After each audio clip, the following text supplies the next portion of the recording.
Excuse me, Mayor and Council, I hitchhiked from Flagstaff last night to be here, and I expect to be heard. So I have my 4 minutes real quick. Good evening, my name is Enrique Vega. I was born here in Tucson. My maternal family is of Yatzeri descent, and we are Mexican-American Chicanos. And my father served in the United States Navy. The last time I was here, I showed you the pictures of my 4 uncles that went to World War II that were born here in Tucson. I also asked you, Mayor, to come to my neighborhood. This year will be 20 years ago we planted those 53 trees in my neighborhood. But no one ever showed up. And I'd like for you to show up before I go back to Flagstaff in about a week.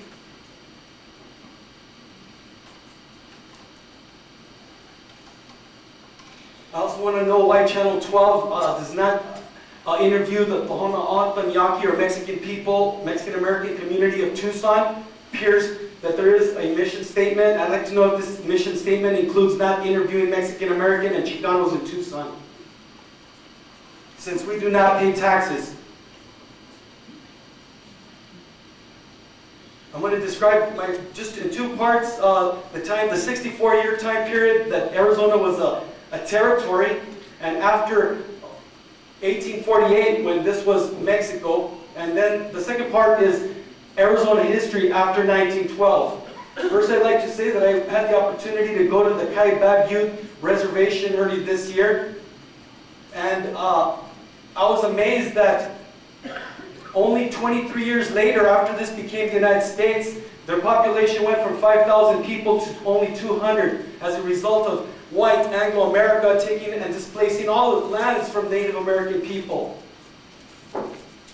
They had a land base of over 8,000 square miles, of which the United States government, they only have a reservation now of 160 square miles. And by 1873, disease had reduced their population to only 200. I'd also like to remind everyone that I also served in the United States Marine Corps from 1982 to 1987. I graduated from South Point Catholic High School. I graduated from the University of Arizona, and I am currently in grad school at NAU. I attended 2 centennial events this year. Both did not include the 22 tribes that are in Arizona, much less the Mexican-American people that were already here. Just like the way the books omit us from history. This year was 164 years that the Treaty of Guadalupe Hidalgo was signed. During the 64-year period of territory, we have the Supreme Court Dred Scott decision of 1857 and 1896. Mexican Americans, Native Americans, and black people did not have the right to vote for about another 100 years. In Arizona, we have schools segregated, swimming pools segregated, and a society that's sick on racism, discrimination. Thank you. All right. Mr. Vega, by the way, Madam Clerk, if you could get Mr. Vega's phone number and address and advise him that the last time I tried to go out to his park, he had already gone to Flagstaff. But if he gets his name and address, we'll try to do it when we can. And I also like to mention my father was born here in Tucson, and we're Native people here. Thank you, sir.